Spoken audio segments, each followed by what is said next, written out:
Hello everyone, welcome back to another Project Gladiator weather forecast. Today I'll be covering the weather for March 24th of 2024, and currently we have an enhanced risk for southern Kansas into northwestern Oklahoma there. The slight risk that does extend down into northern Texas and into central Texas, and extends across the majority of western Kansas there. Threats for today do include a 5% tornado risk for the majority of southern Kansas into western Oklahoma, the fairly large 2% around that, as well as a 15% damaging wind risk and a 30% hail risk. So the hail risk is going to be the main driving factor for the enhanced risk region. We currently don't have an enhanced risk for our tornado risk, so we don't have a 10%, but we could definitely see potentially a conditional strong tornado.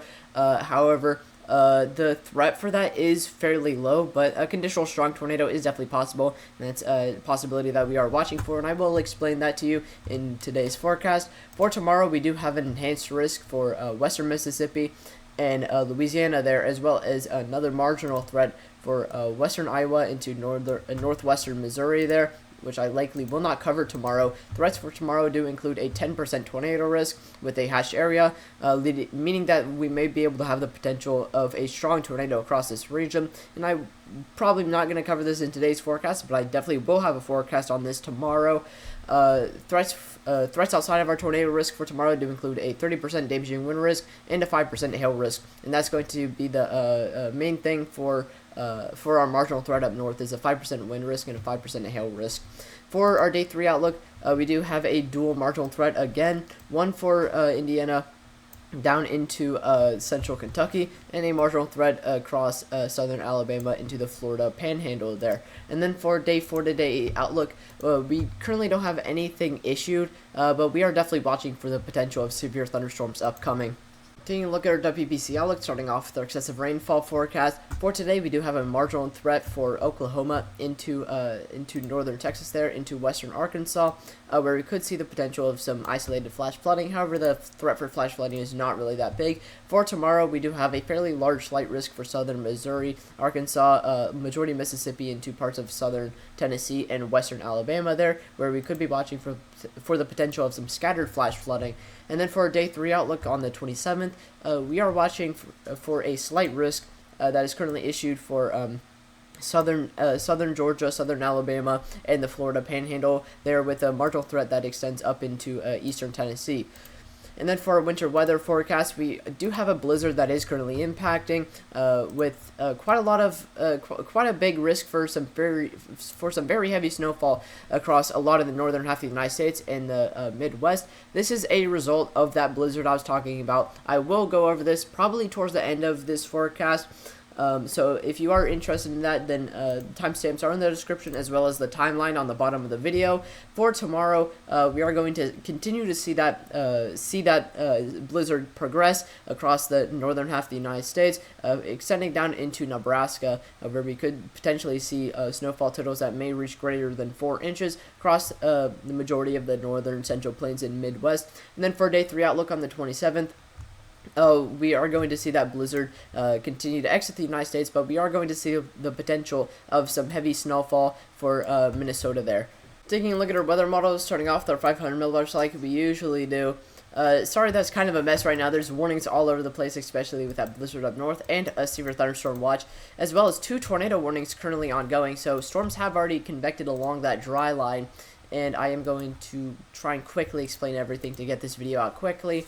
As of right now, we're going to be taking a look at our 500 millibars and our surface observations to see how those are going to work together in the risk for severe thunderstorms. As of right now, we do have a surface low across southeastern Colorado there, with a dry line that does extend across western Texas and eastern New Mexico. This dry line is probably around here by now, and that is what's firing off our storms. And then as far as our upper level support, we do have a little bit of a shortwave across this region, and that is what's going to support the risk for severe thunderstorms, with mid-level flow that is getting upwards of 80 to potentially 90 miles per hour, and potentially up to 70 as it moves up into Kansas there.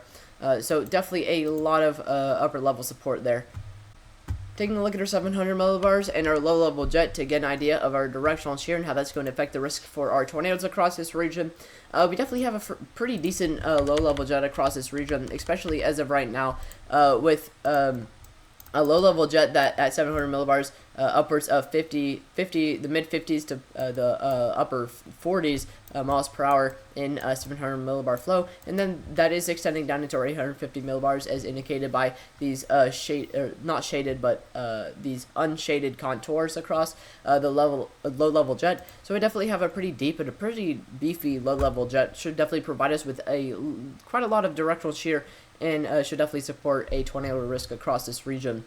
Taking a look at our 200 millibars and our upper level jet and how that's going to affect our risk for mainly our speed shear, but we can also take a look at our defluence across this region. Let's start off with our defluence and our spread of our wind vectors here. Further down into the south of our low level jet streak, we have mainly eastward flow that kind of turns to the south a little bit as it moves into the Mississippi River Valley, and then we have east to potentially somewhat northeast movement at the northern end of that upper level jet streak there. So we definitely do have a little bit of spreading in those isobar or wind vectors, and that should definitely at least help a little bit with our risk for severe thunderstorms with defluence, because that'll create a void in the atmosphere. And as a response, the mid-levels and the low levels will rise to fill that space up to our 200 millibars, and that's how you get widespread synoptic lift, and that wildly helps with our risk for severe thunderstorms. However, our spread of our isobars is kind of limited, but it is there and may definitely be able to help with some things. As far as our wind speeds and our speed shear, we see 200 millibar flow upwards of 170 to the upper 170s. That is an insane amount of upper level flow and definitely should provide us with an insane amount of speed shear across this region. So we should definitely see a pretty good hail risk out of this.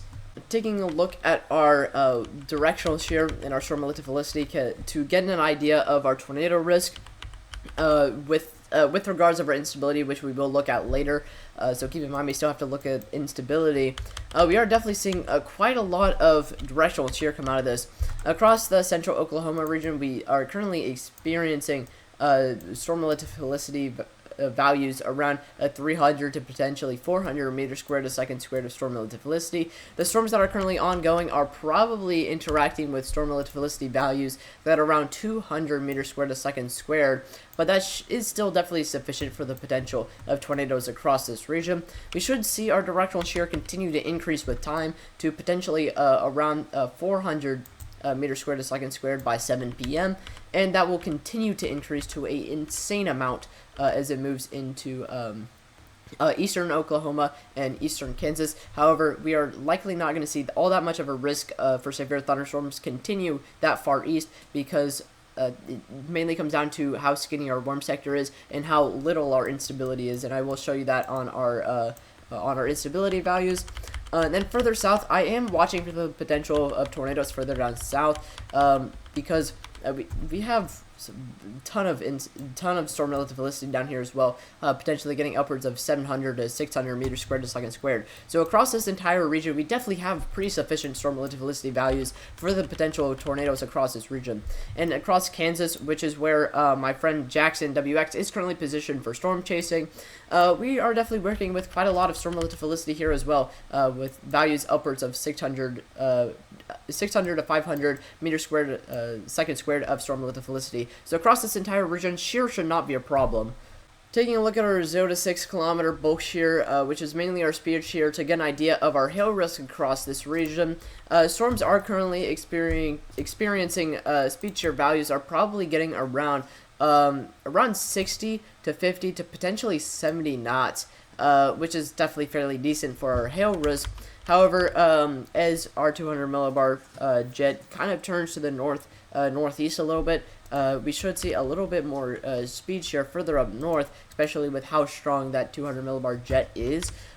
We are expected to see bulk shear values that may be able to get upwards of the mid-70s, which is definitely very supportive of our risk for hail across this region. However, the reason why it isn't hashed right now does come down to instability. Again, we are having a lot of problems with instability as far as this risk. Taking a look at our composite reflectivity so we can go over the when and where we should be able to see our severe thunderstorms. As of right now, storms are currently fired, and as it is currently 4:29 p.m. EST as I'm recording this, so around 3 p.m. 3:29 p.m. EST in the local time for these storms. So storms are currently ongoing, as you can tell by our 2 tornado warnings already. Those storms are expected to mainly move into western Oklahoma anywhere from 5 to 6 p.m.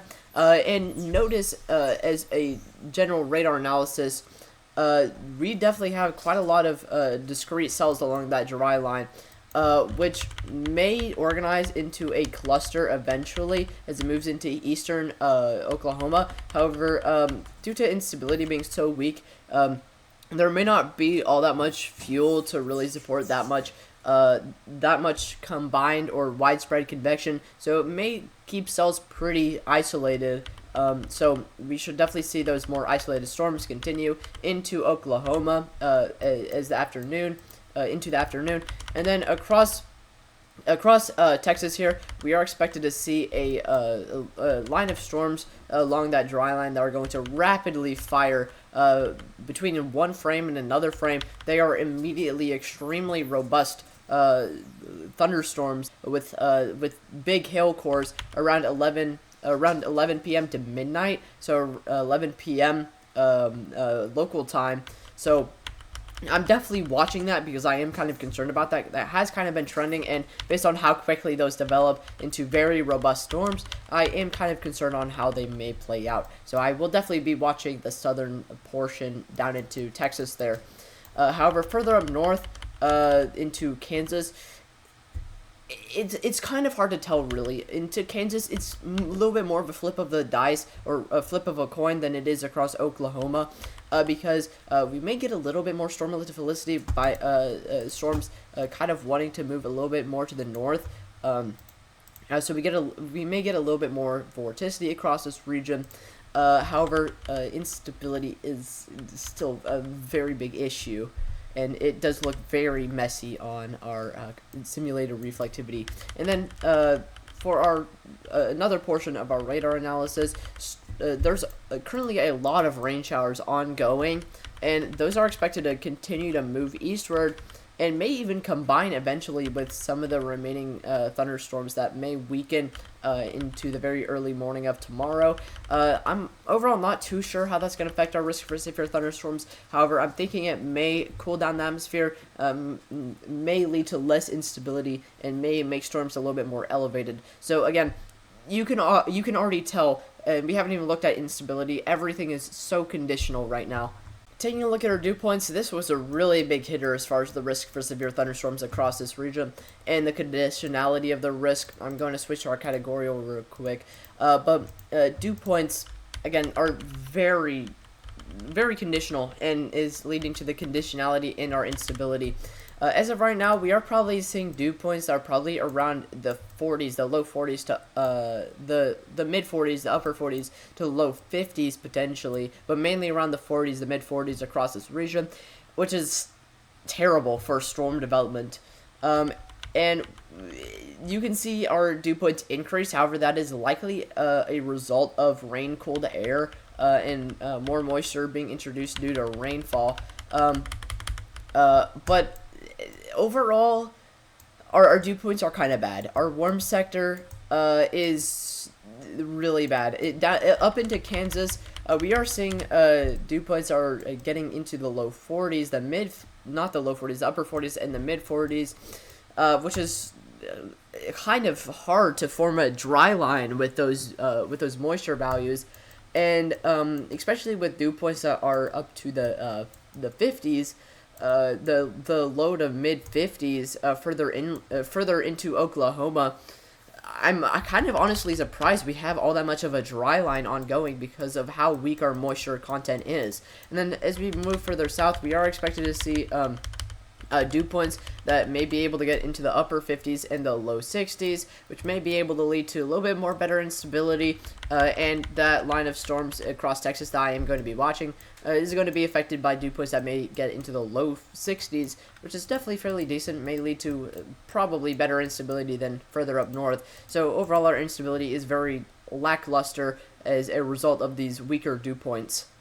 Taking a look at our temperatures across this region, in the warm sector, we are seeing temperatures that are probably going to be ranging around the mid 60s, upper 60s, around the dry line, and that should be what storms are going to be affected by. However, as they continue eastward, the sun is going to begin to set, and as storms move into potentially around eastern Oklahoma, eastern Kansas, that's likely going to be when storms are going to begin to die down, because temperatures are really going to decrease as the sun sets. That's going to lead to more convective inhibition and the lack of surface instability. They're just going to make storms elevated and slowly die out. However, as for the main risk, we may have a problem with convective inhibition. Because as storms move into the enhanced risk area, storms are going to be losing temperatures that are going to be getting down into the low 60s and potentially the upper 50s, which is going to potentially severely limit our storms, may lead to significantly less instability than what we are currently seeing now, which is already not a lot. So overall, not really too sure how those temperatures are going to affect our risk for severe thunderstorms. However, I'm thinking that it may potentially lead to a lackluster risk for severe thunderstorms, especially as they move into the middle of that enhanced risk area. And then as for the line further down south I may be watching, our temperatures are probably going to be around the mid 60s, which is still not the best, but still supportive of a severe risk. Taking a look at our lapse rates on pivotal weather for a moment and how that's going to affect our instability and the risk for severe thunderstorms. Across the Texas region, the Texas Panhandle, storms are probably going to start off with lapse rate values that are probably going to be getting into the mid 8s to potentially the low 9s, which is definitely really decent. Should definitely support some instability, definitely help our instability quite a lot, especially with our very lackluster dew points. Which is very needed for our risk for severe thunderstorms. If we didn't have dew points, lapse rates that were up to at least 6 or 7, I would think we would probably see more of a slight risk. And then our lapse rate should also help with our hail risk as well, because that will affect our main region for hail growth, when that will likely expand it and move it closer down to the ground, which is easier to reach with a strong updraft. So lapse rate should help with our instability at least a little bit, and then should help with our hail risk as well. Taking a look at our 850 millibar temperatures and our convective inhibition in our unshaded contours here. Let's give it a moment to load. However, we're going to be taking a look at this because it will affect our risk for severe thunderstorms by either making storms potentially more explosive if a cap is in place before storms can actually form, by kind of the Coke can thing that I explained a couple videos back, by pressure will build underneath that cap, or pressure in the sense of heat and moisture and whatnot, and when that's released by a strong updraft, it will be pretty explosive. But if you were to just take a cap off a soda bottle for a long time, you're not going to have any sort of carbon dioxide built underneath, and you won't get that sizzle whenever you open up the cap. So that's kind of the same principle here. So we are expected to see at least a little bit of convective inhibition across this region, which may help with instability building underneath that cap until it's released by a strong updraft, which may help with our risk for severe thunderstorms at least a little bit.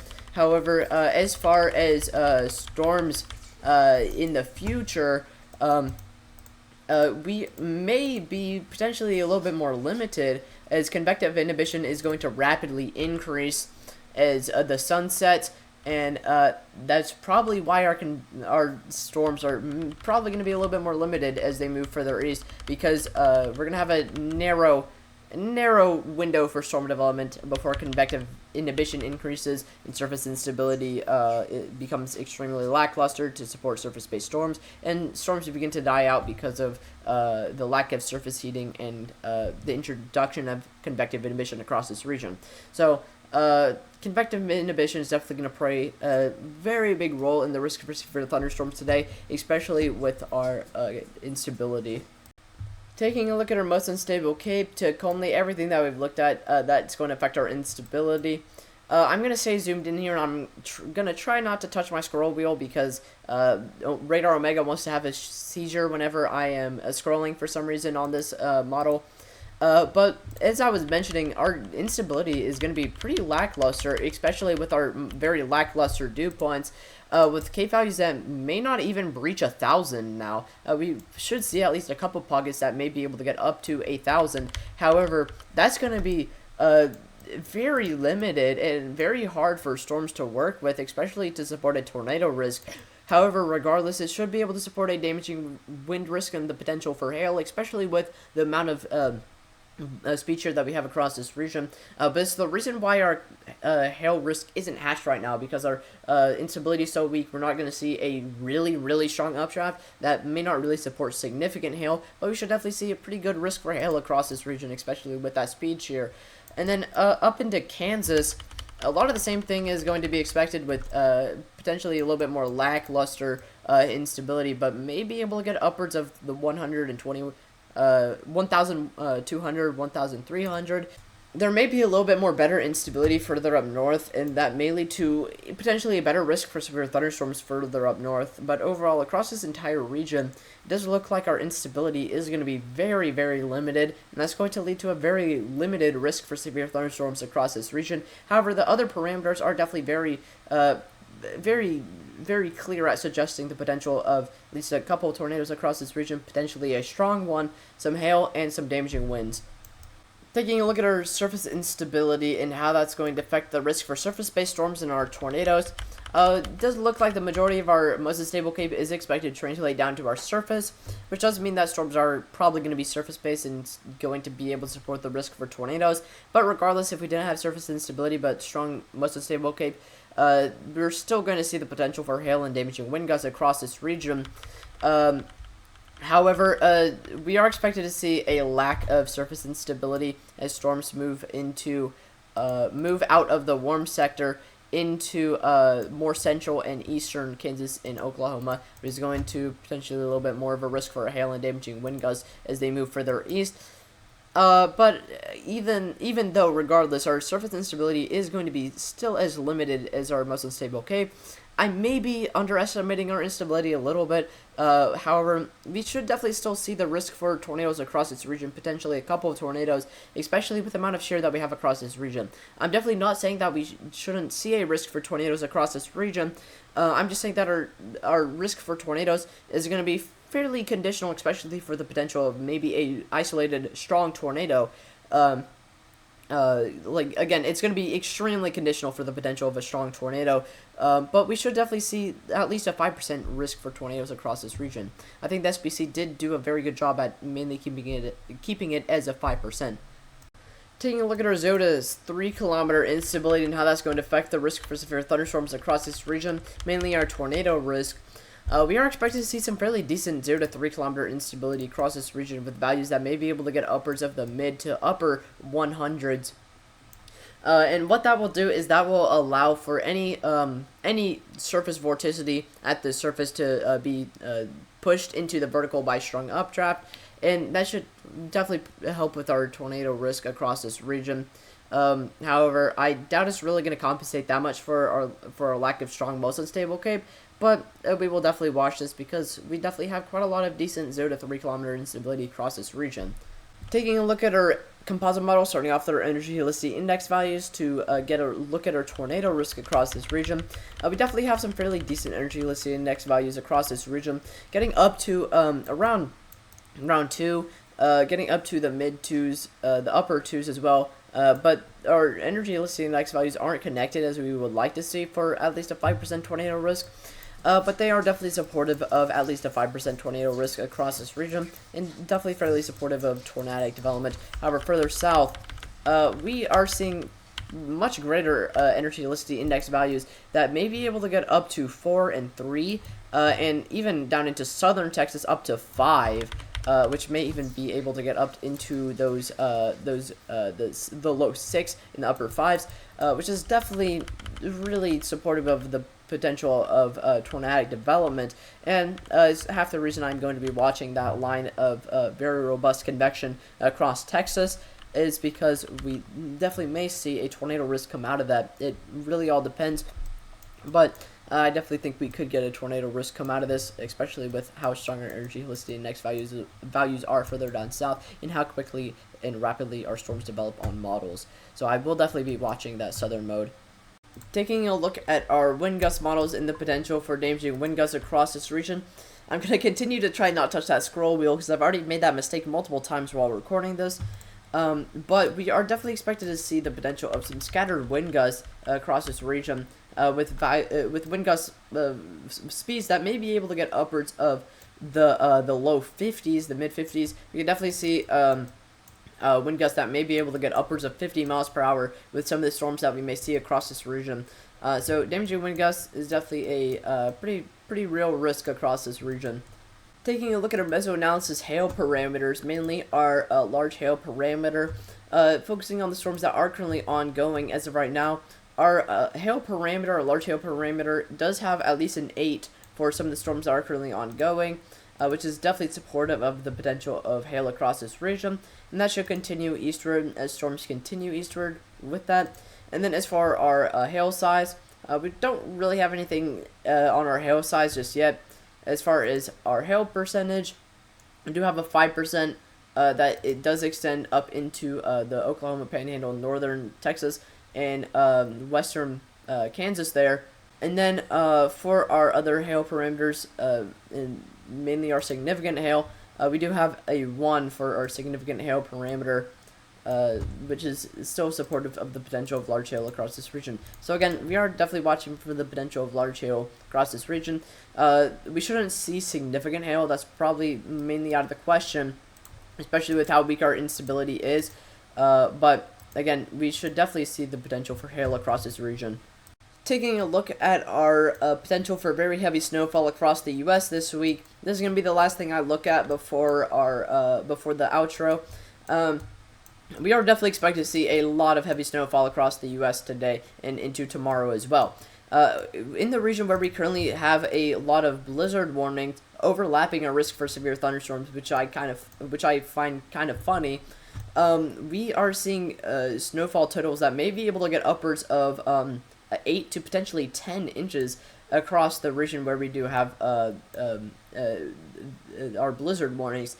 And with the potential of some fairly widespread damaging wind gusts, that's going to blow snow around and is going to definitely lead to very, very low visibility across this region and very hazardous roads. So if you do live in the affected area, I do not suggest driving because it's going to be very, very dangerous. Only drive if you absolutely necessarily have to. And then further up north into the Midwest for Minnesota and Wisconsin, we may be able to see snowfall totals that may be able to get upwards of 6 to 8 inches. So we could definitely see some very heavy snowfall across the Midwest as well. Now that I've told you the weather, please go down to the description and check out the socials for Project Gladiator and join the Discord for any updates on Project Gladiator. If you live in any of the affected areas that I covered for today, please stay with the alert for the time being. If you notice anything might have been wrong in this forecast or would like to make a suggestion or ask a question, please leave a comment. 3 other channels I highly suggest you check out are One Nation Weather, Weather Watcher, and JaxonWX. JaxonWX will be in the field today storm chasing these storms across Kansas. And I may go live to include his live stream coverage in one of my live streams. It really all depends. I kind of don't really want to go live for this event because it's very conditional and it's really hard to forecast. Plus, I do have things that I want to do, and Weather Watcher does do forecasts for Europe if you're interested in those, and One Nation Weather does do fairly digestible forecasts for the average viewer that aren't as in depth as mine, but are still really good. So if you want to check those channels out, the links are in the description, and hopefully I'll be able to see you guys tomorrow with another forecast.